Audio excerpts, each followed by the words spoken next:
13 years ago, I started experimenting with no-till. I knew it would not work for me like everybody else thinks, and I just wanted to try it to prove to myself it would not work.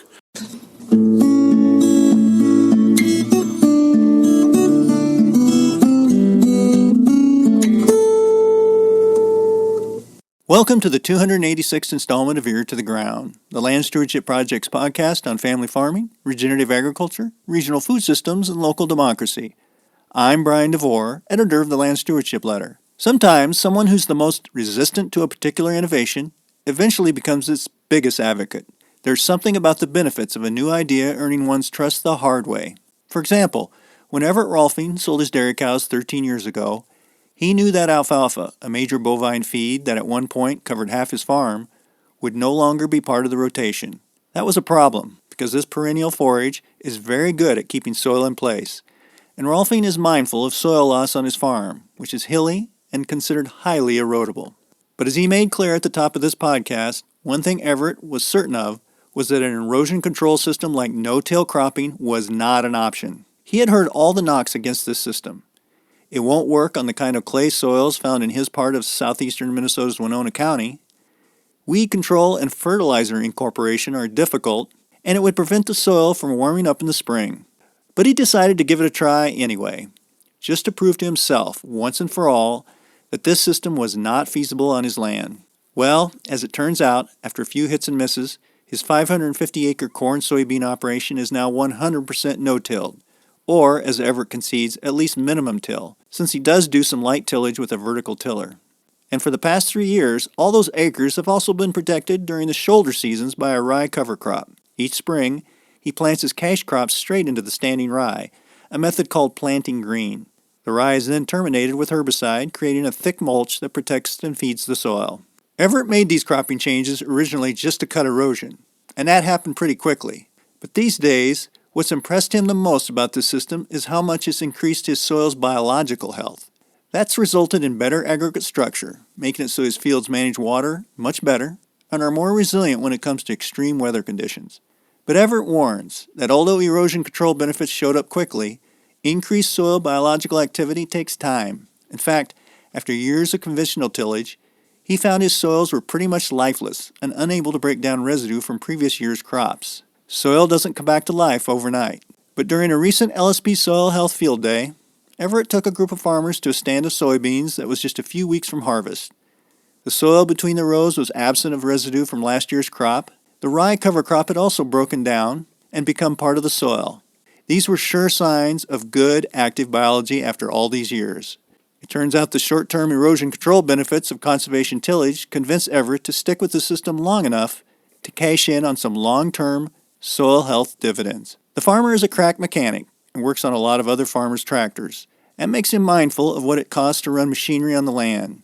He's convinced that his use of conservation tillage and cover crops isn't just saving soil, it's saving fuel, wear and tear in his machinery, and, that most valuable of resources, time. That's money in the bank. On a recent Saturday morning, Everett took a break from working on a tractor in his immaculate machine shed to talk about how he was won over by no-till and the ways it's paid off in terms of healthier soil, as well as a healthier bottom line. Well, I farmed 550 acres of tillable. I was a dairy farmer the whole life, so over half the acres were alfalfa. I sold the dairy cows 13 years ago due to bad knees, and I knew eliminating a lot of the alfalfa, I had to make changes from erosion. I was full tillage. Soil had to be totally black. 13 years ago, I started experimenting with no-till. I knew it would not work for me like everybody else thinks, and I just wanted to try it to prove to myself it would not work. So over the 13 years, it's been a gradually process transitioning into it. I guess I would not recommend anybody jump in 100% the very first year because it is a learning curve involved to it. Probably got into the cover cropping about 5 or 6 years ago. That was the same thing, just start with a few acres. I was doing only after combining beans because I didn't think there'd be any benefit putting cover crop after corn. I do have some corn on corn, but I'm a primarily corn bean rotation. 3 years ago, I started 100% cover cropping. So that's how it is today. 100% of the acres are cover cropped, and I plant everything green. I don't terminate any of the cover crop until after planting. I like to get it between 14 and 16 inches tall before I terminate it, so that's the height more. I go by height of the cover crop more than I do calendar date when I terminate it. But when you transitioned, you said about 13 years ago, you got out of dairying, you realized you had alfalfa was obviously a very important part of your rotation. What was it about you realized, well, I'm going to have to deal with that? I mean, it sounds like maybe erosion was a concern of yours a little bit and some things like that? Yeah, erosion was my only concern. Back at that time, nobody had even talked about soil health. I didn't even know what soil health was. I was looking at primarily the erosion factor. Today, erosion is almost non-existent for me. I have very highly erodible ground. Today, the soil health, what I've learned about it and what I've gained from cover cropping, the soil health would be the number one benefit. Not picking up rocks, I learned real fast, is a major benefit because with no-till, you don't have rocks to pick anymore.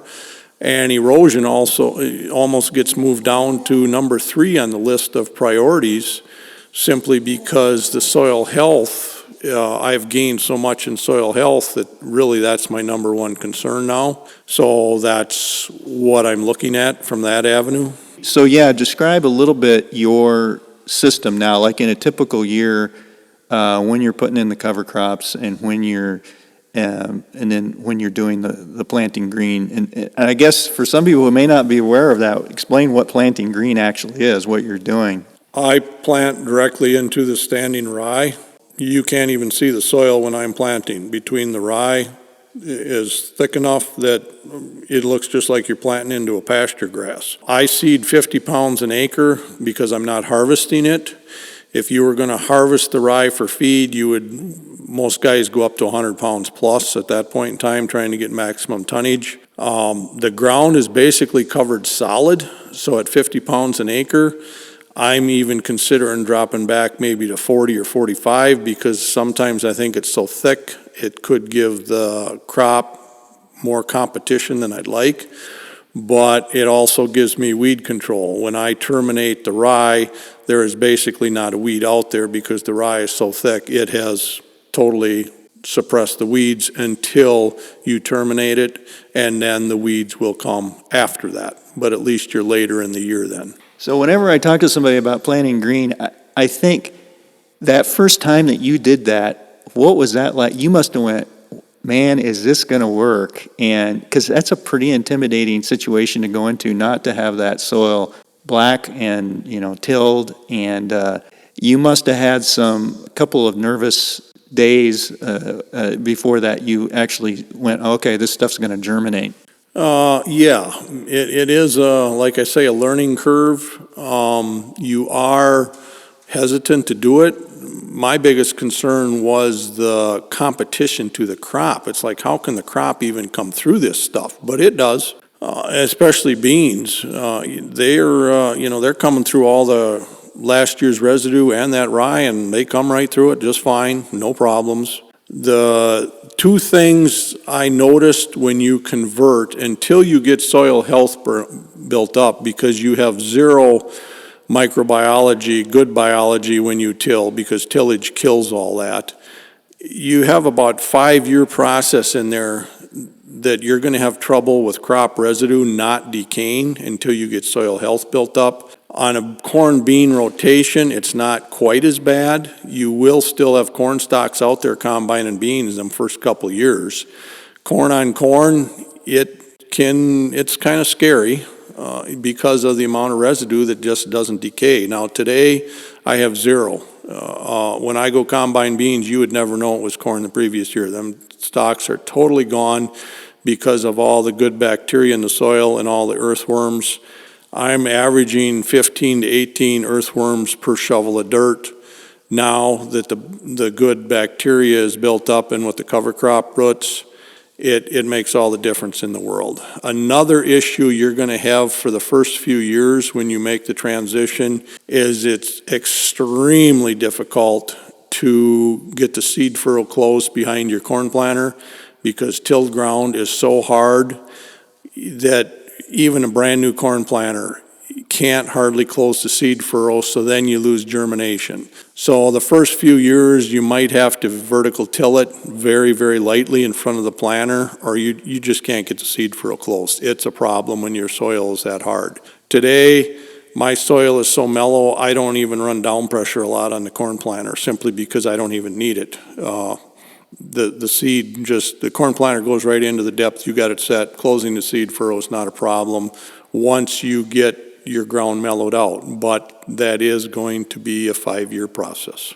Well, I can vouch for the fact that you've got some good biological activity going on there, because we were, a little over a week ago, you had a field day here, and we went out into these soybeans here across the road, and there was no residue in there. You really had kind of built up that soil biome to the point where it's working that residue right into the soil. It just takes time. That's why I say I don't recommend anybody do 100% of their acres all at once, because I'm not saying you're going to have a yield hit the first year, but it is possible, primarily because you could be dealing with poor stand. You got less population, you might take a yield hit that way, and you're going to get less population that first year or two just because of your soil conditions. It's part of the transition period. And as far as seeding the rye, I have tried planting it with a drill, but it is extremely slow, not really cost effective. So I don't like to do it that way. I broadcast potash in the fall with the rye in a fertilizer spreader, so you're covering approximately 40 acres an hour. And then I use the vertical till approximately 3/4 of an inch deep to incorporate it some. That I call the vertical till my rye planter, because I can do 20 acres an hour with that. And anything that is combined today, I like to seed tomorrow morning, because I want that seeded in the fall as fast as possible. So I basically keep up with the combine. The vertical till at 1/2 to 3/4 of an inch deep not only incorporates the rye seed, but it also helps level off any tracks from the combine, gravity wagons, that type of deal. It really makes combining the following fall a lot easier, because your ground is definitely more level than if you just went out and true no-tilled. I do true no-till a few acres, always in an experiment, and I can always tell it combining the following year. The sickle doesn't follow the ground as easy on the beans. So that's why I do it that way. At that time of year, time is very critical to me. I want that seed in the ground as fast as possible, most acres per hour. And what kind of mix, are you using mostly just rye? Yes, because of the time of the year, I do not chop corn silage. So last year, I think I finished combining November 5th. So that was the last day I seeded. This year, combining is going to be later. So if you're trying to plant end October, 1st of November, you're not going to get anything to germinate and grow other than rye. So it's not cost effective for me to put other mixes in there just because of the time of the year. Another thing I will mention is chopping stocks does not work very well with no-till. You create that fine mat on the ground. It is totally covered. You could attract slugs, armyworms potentially. You're creating a mat that doesn't dry out in the spring. It keeps your ground insulated, probably a little colder. So I found out chopping stocks does not work unless you're going to remove the stocks. I do have steers here, so I have pen pack manure, and I do bale some of the stocks for bedding. So those are the only stocks I chop, is the fields I'm going to bale and remove them.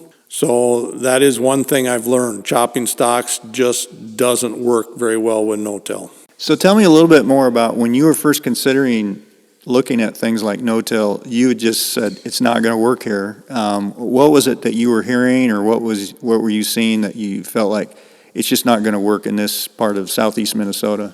Everybody is so against no-till. I think a lot of it, from what I heard in this area, we have a lot of clay. Clay doesn't, you got to break up the clay somehow. Another thing is you're going to have more weeds. How do you get your fertilizer incorporated? The ground will never warm up in the spring. It's just, I heard nothing but negatives about it. So I was very hesitant to try it. At that point in time, there wasn't a lot of people in my neighborhood doing it that I could kind of feed off of. I was learning as I went. Now today, we have majority of the people within 5 miles of here are going no-till or minimum till of some kind. Everybody's doing it. Everybody's learning from everybody else. And now the hesitancy to try it isn't nearly as strong in this area, but you get outside of this neighborhood and it's still the old way of thinking, no, it won't work for me. Any business, net profit is more important than gross income, and it's very easy to increase your net profit big time with minimum till or no-till and really not lose any income. So therefore, your profit is really going up with no-till. That is one of the biggest things I've noticed. I've never made the money per acre I'm making now when I was doing full tillage. It's very, very profitable. My diesel fuel is approximately 40% of what it used to be, which means less hours on the tractor, less oil changes, less man hours. It's the big total picture. I have sold all of my tillage equipment. I kept it in a shed for how many years, thinking I might need it. A lot of people said, well, after you no-till 5 or 6 years, you'll have such a hard pan, you can't farm it anymore. Well, that's the exact opposite. After you no-till 5 or 6 years, your hard pan is gone. Your ground is so mellow. So I no longer own any tillage equipment. I'm totally committed to this system. So far, I have found no downfalls from it. It's been nothing but good, other than that transition period. You can have some issues there, but I'm not going to say you're going to lose a lot of money on it. You have to remember, if you do take a small yield decrease, you've got a lot less expense. As far as the fertilizer in the spring, a lot of people are concerned about not incorporating it. Well, I don't. I just spread it on top of the ground. It's in the standing rye. I do use a stabilizer on the urea, and generally we're going to get rain within a week of when you spread it. So the rain incorporates it, and I've got Contel on there as a stabilizer for the urea.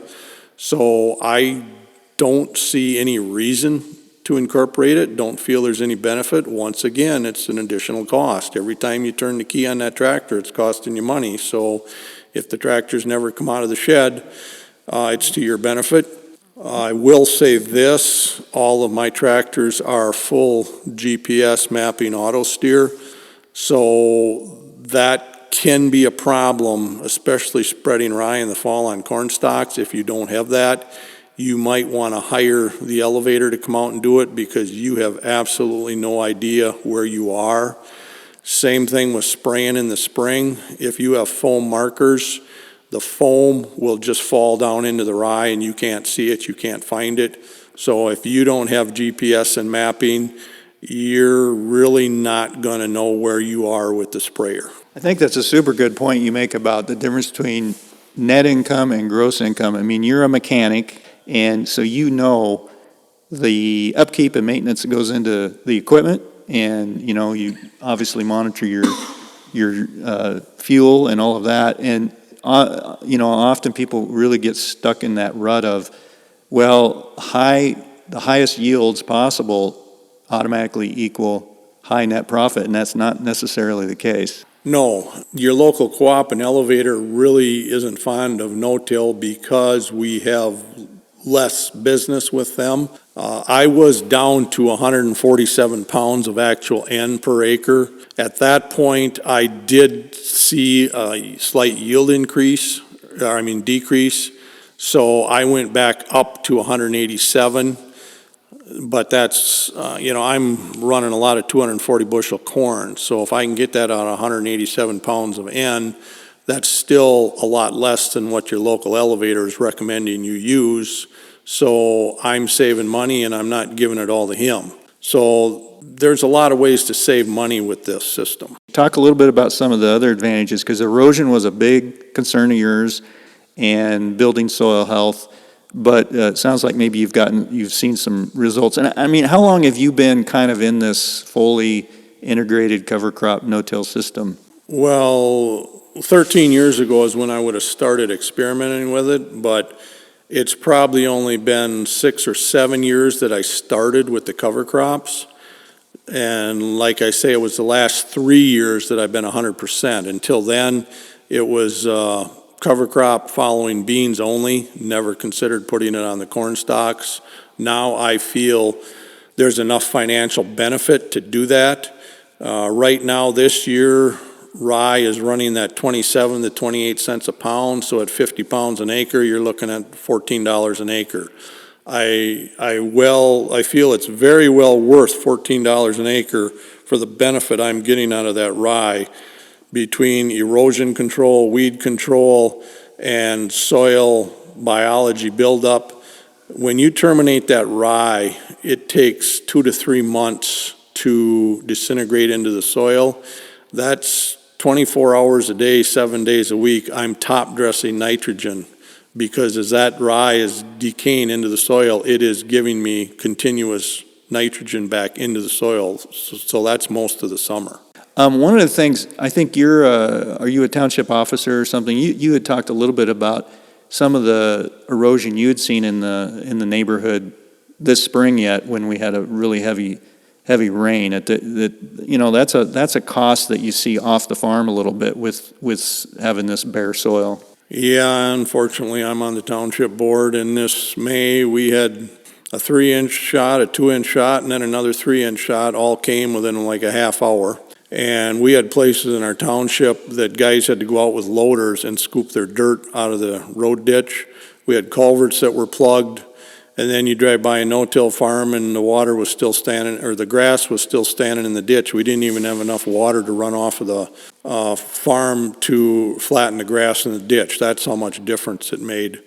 One of the farms I rent, the landowner had a pond on the bottom of every waterway to catch all the water runoff from his fields. Today we cut hay right through them ponds because there's not even enough water to run off the fields anymore with no-till and cover crop that the water ever accumulates in the ponds. That's how much difference it makes. One thing that you had mentioned before that really struck me was in looking at things like trying to get some of these soil conservation measures put on the land, that maybe an area that we haven't focused on as much as we should is the role that landowners and landlords play in all of this, that really we need to get the message across to them, because there's a lot of people renting land, and if you're just on a year-to-year lease, maybe you don't have an incentive to put in cover crops or some of these other soil health building practices. But if we could get that message across to landowners, that we really need some of these practices in place, and that they are going to build the quality of that farmland in the long term. That's a really key piece right there. Yes, it seems like today we have more and more landlords that have never actually farmed. A lot of them inherited the farm from their uncle, their grandpa, so in that situation, and they really don't understand the value of soil health or erosion. All they care about is the highest rent they can get, and that becomes an issue. Even if you're conventional tillage, you're not going to put on extra fertilizer, you're not going to do anything to take care of the ground, because if you've got a 1-year contract and every year it's going to be somebody else's, if you don't match high bid, you don't end up taking really good care of the soil. You're just there. And that is an issue, and I don't know how to address it to landlords that, soil health is important. Soil health takes time to build up, so you need to give somebody a 3 to 5 year contract with extension at the end of that, so they can go out there and spend some money, extra money, building soil health, knowing that they're going to have it to get some of the benefits back.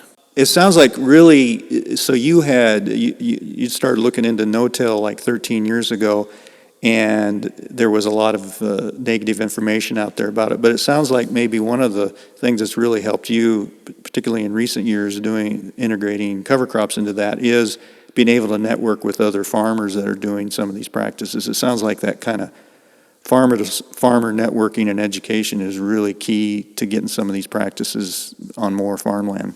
Yeah, because everybody's always trying something new the next year. It might work, might not. You try it on a field. And different people are different situations. There's some guys with beef cattle that are trying to graze their ground over winter, so they're looking at interseeding, trying to get a cover crop going that as soon as they combine, there's feed there for the beef cattle.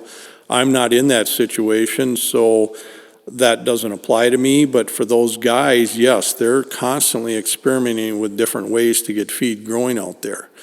Another thing I'll point out is I did mention that I like to terminate the rye at that 14 to 16 inches.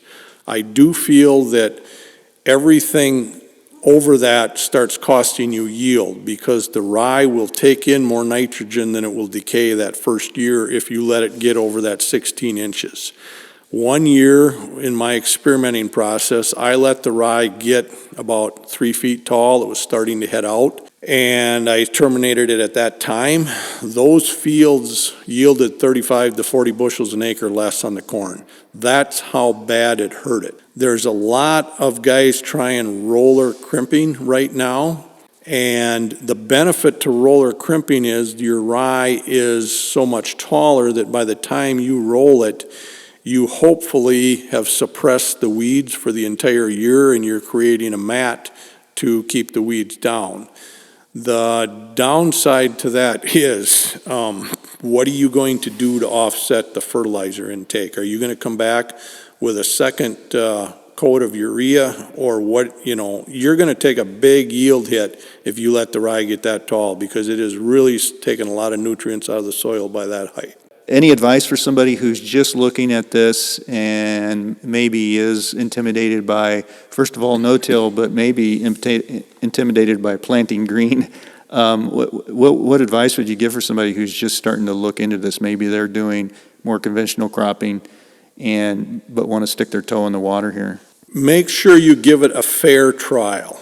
Don't try it 1 year in a situation that there's no possible way it can work, and then say, well, it didn't work for me, so I'm never doing it again. You have to give it a fair chance. And by a fair chance, I mean, don't go chisel plow the ground in the fall before you seed it down in rye. You're really destroying it. Don't try and work the ground in the spring before you plant it. If you don't have a fairly modern corn planter, it might be to your benefit to hire somebody that does for the first year, so you can have a better chance of getting a better population stand and the seed furrow closed. Don't be afraid to hire somebody with a vertical till those first couple years in front of the corn planter so you can get the seed furrow closed. If you're spreading the rye and fertilizer and you can't see where you are, if you don't have GPS on your tractor, it's expensive to upgrade that way. Maybe you're better off hiring somebody that's got it, the local elevator or somebody, just till you get this transition period going better.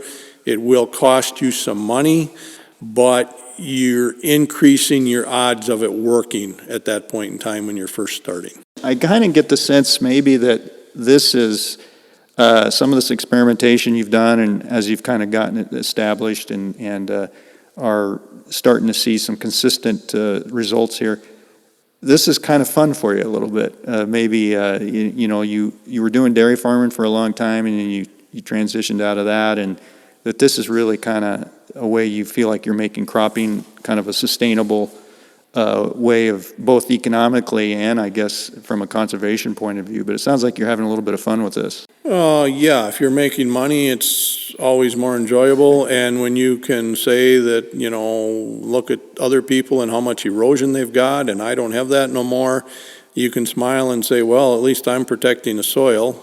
So, yeah, it is, I would say, more enjoyable. And you also spend so many less hours out in the field. Not that I didn't enjoy it, but it goes back to the finances again of when the tractors aren't out in the field, you're making more money.